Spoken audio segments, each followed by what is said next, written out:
अक्षर मंत्र ओम नमो भगवते वसुदेव का स्मरण करते हो, आप 2.5 अक्षर का विष्णु नाम का उच्चारण करते हो, आप 2 अक्षर का राम नाम का उच्चारण करते हो, ये आपके ऊपर निर्भर करता है। आप क्या जपते हो ये आपके ऊपर।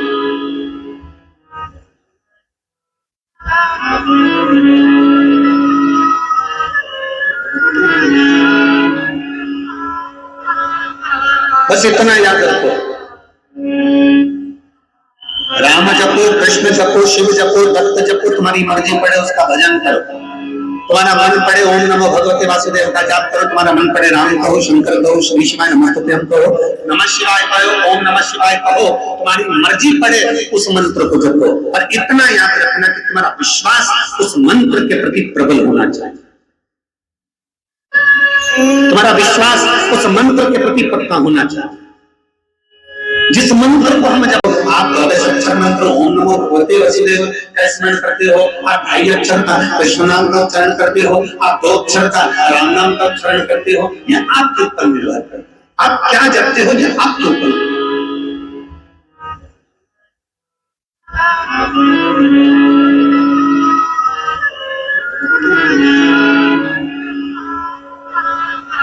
बस इतना याद रखो, राम जपो, कृष्ण जपो, शिव जपो, दत्त जपो, तुम्हारी मर्जी पड़े उसका भजन करो। तुम्हारा मन पड़े ओम नमो भगवते वासुदेव का जाप करो, तुम्हारा मन पड़े राम कहो, शंकर कहो, श्री शिवाय नमस्तुभ्यं कहो, नमः शिवाय कहो, ओम नमः शिवाय कहो, तुम्हारी मर्जी पड़े उस मंत्र को जपो। और इतना याद रखना कि तुम्हारा विश्वास उस मंत्र के प्रति प्रबल होना चाहिए, तुम्हारा विश्वास उस मंत्र के प्रति पक्का होना चाहिए।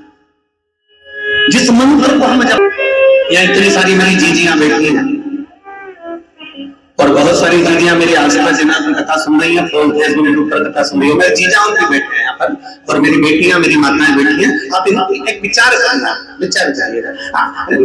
जो बेसन का जो चीला बनता है, बेसन का चीला बोलते, उलेटा बोलते, जो भी बोलते हो तुम समझ जाना। बेसन घोल के उसमें अजवाइन वगैरह नमक मिर्ची सब मिला के और उसको घोल के तवे पर थोड़ा तेल डाल के उसको फैला देते हैं और वो उलट देते हैं, चीला बना देते हैं उसको। ठीक है, चीला ही ना कि उलेटा? हाँ, उलेटा चीला तुम समझ जाओ जो भी बोलते हो। ठीक है, अब नमकीन चीला तो बनाना सरल है, पर गुड़ का तुम कितनी भी होशियार और घर में बूढ़ी बूढ़ी सास भी इतनी होशियार, तो भी मीठा उलेटा चीला तो पहले नंबर का तो चिपकता है। अब मेरी बूढ़ी बूढ़ी माँ कितनी होशियार है, कोई 60 साल की है, कोई 70 साल की है। इतने में बेटे ने कह दिया मम्मी मुझे चीले खाना, और मम्मी ने चीला बनाया। मम्मी ने घोल लगाया ना और घी डाला, घी डाल के तवे पे डाला और डालने के बाद वो चीला को फैला रही थी और मालूम पड़े तो उसको उधेड़ रही है नीचे से खरचूले से, तो वो मालूम पड़े वो भेला हो गया। इतने में बेटे ने कहा मम्मी कैसा बन गया? इतने में मम्मी बोली बेटा मुझे लगता है इसमें गुड़ ज्यादा हो गया। तो बेटे ने खा के देखा कोई गुड़ नहीं है, तो कितना चाहे तो गुड़ बढ़ा लो चाहे गुड़ कम कर लो, चाहे शक्कर बढ़ा लो चाहे शक्कर कम कर लो, पर मीठा चीला तो पहले नंबर का तो चिपके ही चिपके।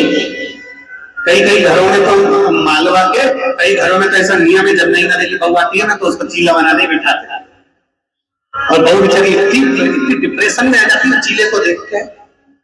बहू बेचारी तक घूंघट और ऊपर से चीला बना रही, और चीला बनाते बनाते जैसे वो चीला फैला हो गया, इतने में घूंघट उतार कर तुरंत चारों तरफ देखती, कोई देख तो नहीं गया, और जो उसने देखा कोई नहीं देखा, चीले को निकाल के चूल्हा में डाल दिया।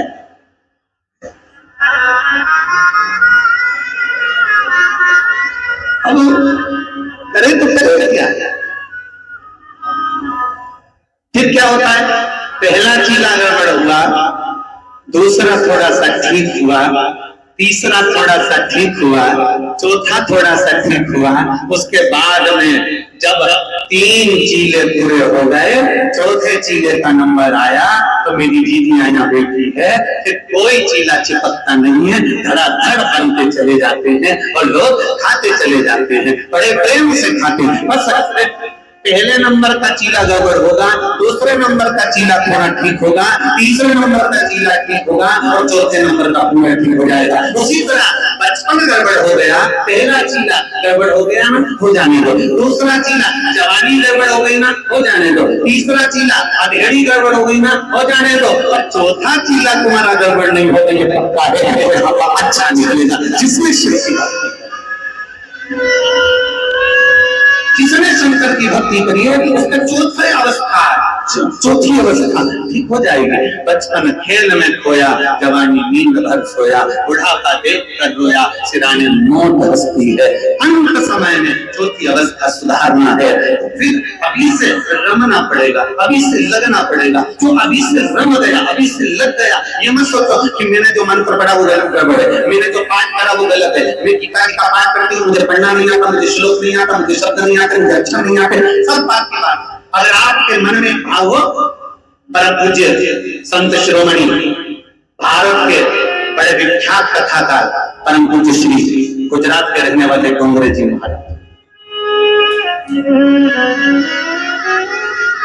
जिन्होंने श्रीमद् भागवत कथा को जन जन मानस तक पहुंचाया था। परम पूज्य डोंगरे जी महाराज ने जो कथा के इतने रसिक थे कि उनकी कथा जब होती थी तो हजारों हजारों भक्त, जैसे लाखों भक्त आज शिव पुराण की कथा को प्रियता से आनंद से श्रवण करते हैं।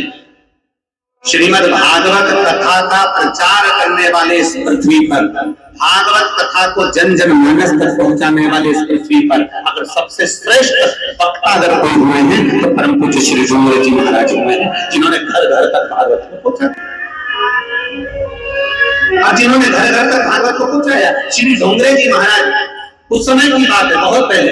आप कभी बनारस जाएं, आप कभी काशी जाएं, आप कभी वाराणसी जाएं, आप कभी बनारस के लिए जाएं तो बनारस में जाकर, काशी में जाकर पूछिएगा डोंगरे जी महाराज का चरित्र, कोई भी बता देगा।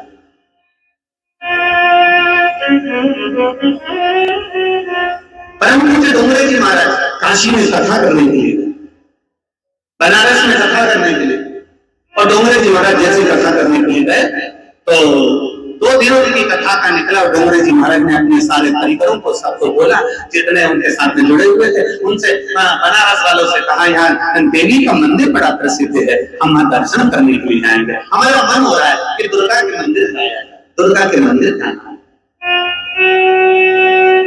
जैसे डोंगरे जी महाराज ने कहा ठीक चलिए। डोंगरे जी महाराज अपने परिकरों के साथ में, डोंगरे जी महाराज अपने साथियों के साथ में, जो भी उनके साथ में सेवादार थे उनके साथ में मां दुर्गा का दर्शन करने के लिए। जैसे ही दुर्गा जी के मंदिर में, देवी जी के मंदिर में परम पूज्य डोंगरे जी महाराज प्रवेश करते हैं, एक दीवार से टिका हुआ एक ब्राह्मण वस्त्र गला सा था, साधारण सा वस्त्र दिख रहा था, एक ब्राह्मण बैठकर मां दुर्गा का पाठ कर रहा था, मां दुर्गा की स्तुति पाठ कर रहा था। परम पूज्य डोंगरे जी महाराज की दृष्टि से इस कथा को एक एक शिव भक्त को अपने दिल में बिठाकर रखना चाहिए कि कथा कहां जा रही है उससे आपकी चित्तवृत्ति चाहिए। डोंगरे जी महाराज की निगाह चली गई ब्राह्मण पर, और ब्राह्मण के पास में डोंगरे जी महाराज गए और जाकर उन्होंने तुरंत अपने साथियों से 21 रुपए लिए और ब्राह्मण देवता को दिए, प्रणाम करा, और प्रणाम कर परम पूज्य डोंगरे जी महाराज ने कहा, ब्राह्मण देवता आप जो दुर्गा स्तुति का पाठ कर रहे हो, इस पाठ में बहुत सारी गलतियां हैं, आप इसको ठीक है। डोंगरे जी महाराज ने कहा, ब्राह्मण देवता आप जो दुर्गा स्तुति का पाठ कर रहे हो इसमें बहुत सारी गलतियां